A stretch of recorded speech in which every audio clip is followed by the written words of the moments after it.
So, starting a new program phase today. I finished the 1-5 cycle last week and I hit my goal with the dips. I got a 45 kilogram dip for 1 rep, but I just missed it with the pull-up. I barely got my chin above the bar. That's okay. I got 43 kilograms successfully. But so this mesocycle, I'm just going back to something really simple. So a mesocycle being 4 weeks of training, 1 program block. And I'm just doing 5 sets of 8 reps. So doing weighted dips for today. I'm just starting on 6 kilograms. You always start every mesocycle on a lower weight than what you can do.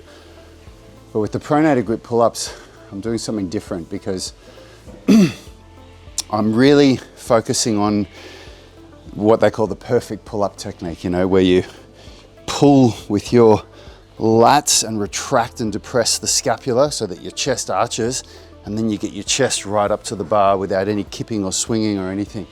And it's much easier when you start that way, but then you pull into the bar and you allow your shoulders to protract. That's an easier technique, and that's the technique that I've been taught by my coach to use for 1-arm pull-ups.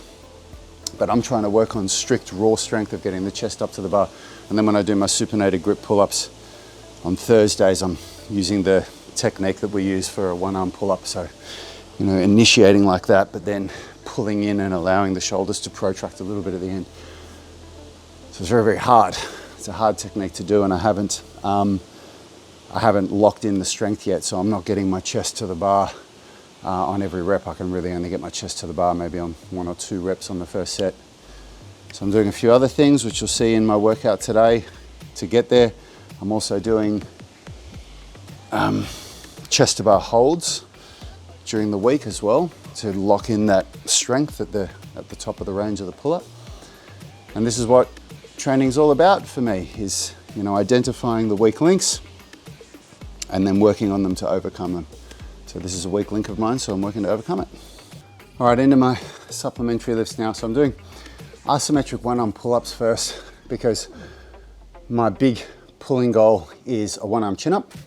And so I'm conditioning the tendons in my arms using isometric contractions, because last time I tried to push myself forward with 1-arm pull-up training, I got golfer's elbow that was so severe I couldn't do anything on a bar using pulling for 6 or 9 months. I didn't know how to deal with it back then. So now I'm doing it the right way. Now I'm really conditioning myself properly. So the goal is, develop an exceptional level of strength with pronated grip pull-ups and supinated grip pull-ups, which is what all my programming is about, and then build the conditioning and muscle mass and strength required during pulling movements. So I do the isometric pull-up as my first supplementary because it's so hard to do it after anything else that I'm going to do. I just wouldn't be able to produce much strength. So I'm doing that first, and then I'm going to move into some chest press and rows, and then some chest flies and face pulls, just to develop strength and add volume for more muscle mass in a bunch of muscles in my upper body that I want to develop. So that's it. So now I'm doing chest press and rows. So I'm really just trying to add volume to my upper body. So lats, pecs, shoulders. I'm doing more on my biceps and triceps this afternoon, but really just trying to build strength and muscle mass in all the muscles that are used for handstand push-ups and 1-arm chin-ups. And so pretty hard now. I'm going to absolute failure. I wasn't going to absolute failure in the dips and the pull-ups because I'm really focusing on good technique and maintaining my reps and weight through the whole workout. But now it's just emptying the tank, getting everything out. And of course I always do some form of flexibility training between my sets.